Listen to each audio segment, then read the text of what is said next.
গাজা উপত্যকায় হামলা চালিয়ে শুধু ফিলিস্তিনকেই নয়, নিজেদের অর্থনীতিকেও ব্যাপক ঝুঁকিতে ফেলছে ইসরায়েল। আগ্রাসন শুরুর পর গত বছরের শেষ ৩ মাসে ইসরায়েলের অর্থনীতি ১৯.৪% সংকুচিত হওয়ার পর থেকেই এর আভাস মেলে।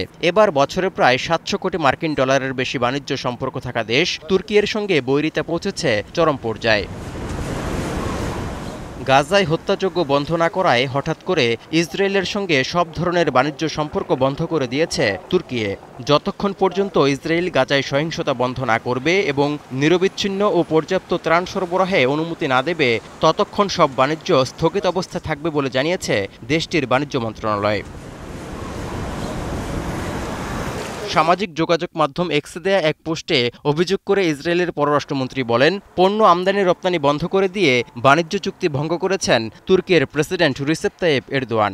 এমনকি পরিস্থিতি সামাল দিতে বিকল্প পথ খুঁজতে বাণিজ্য সংশ্লিষ্টদের কাজ শুরু করারও নির্দেশ দিয়েছেন তিনি। এর মধ্য দিয়ে তুর্কির নেওয়া সিদ্ধান্তকে পরাজিত করতে চান ইসরায়েলের পররাষ্ট্রমন্ত্রী। বাণিজ্য পুরোপুরি বন্ধের আগে গত মাসে ৫৪টি পণ্য রপ্তানিতে বিধিনিষেধ আরোপ করেছিল তুর্কি। এমনকি বছরের প্রথম থেকেই ইসরায়েলের রপ্তানি গতি কমিয়ে দিয়েছিল দেশটি। পরিসংখ্যান বলছে, বছরের প্রথম ৩ মাসে ইসরায়েলে মোট রপ্তানির পরিমাণ ছিল $১১০ কোটি মার্কিন ডলারের, যা আগের বছরের একই সময়ের তুলনায় ২১.৬% কম। ১৯৪৯ সালে ইসলামিক রাষ্ট্র হিসেবে তুর্কি এই প্রথম ইসরায়েলকে স্বীকৃতি দেয়, কিন্তু সাম্প্রতিক দশকে দুই দেশের সম্পর্কের অবনতি হয়েছে।